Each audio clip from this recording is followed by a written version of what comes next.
When we were adding and subtracting polynomials, the overlying concept, the application that went along with adding and subtracting polynomials had to do with perimeter. Perimeter is about adding all the sides up. But when it comes to multiplying polynomials, that has to do with area. So to introduce multiplying polynomials, we're going to go over and review what we know about area. So the first thing, what is the formula for the area of a rectangle? So the area of a rectangle is base times height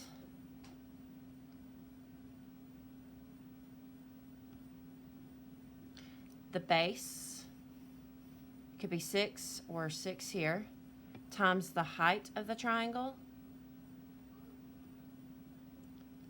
So the height is 2. Or you could write it as length times width.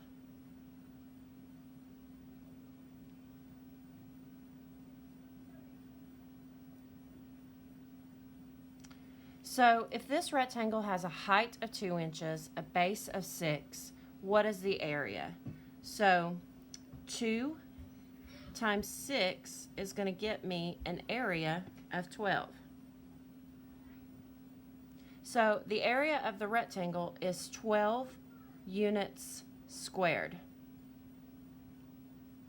We go with units squared because, again, we're multiplying here. So we're changing the dimensions.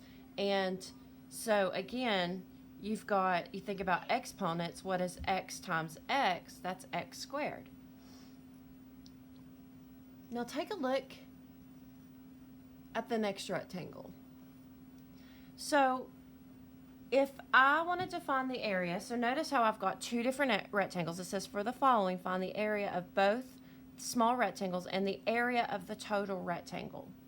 So to start with, if I want to find the area of the first rectangle, so notice how I've got a height of 2 and a length of 3.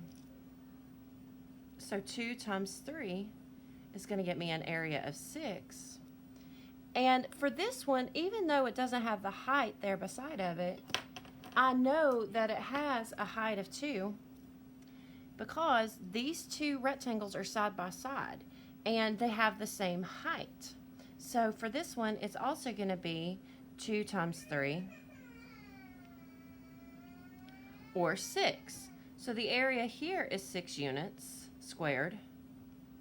The area here is 6 units squared. So how do I find the total area? Well, I have to add the two areas together.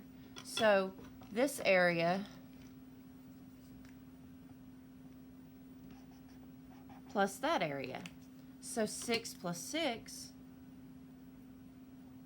gets me a total area of 12.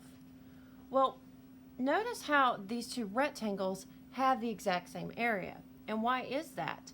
Well, it's because they're the same size and the same shape. If I took this rectangle and slid it on top of this one, they would be the exact same rectangle. So they have the same area because the only thing we did was we took this one and cut it in half and made it into two smaller rectangles.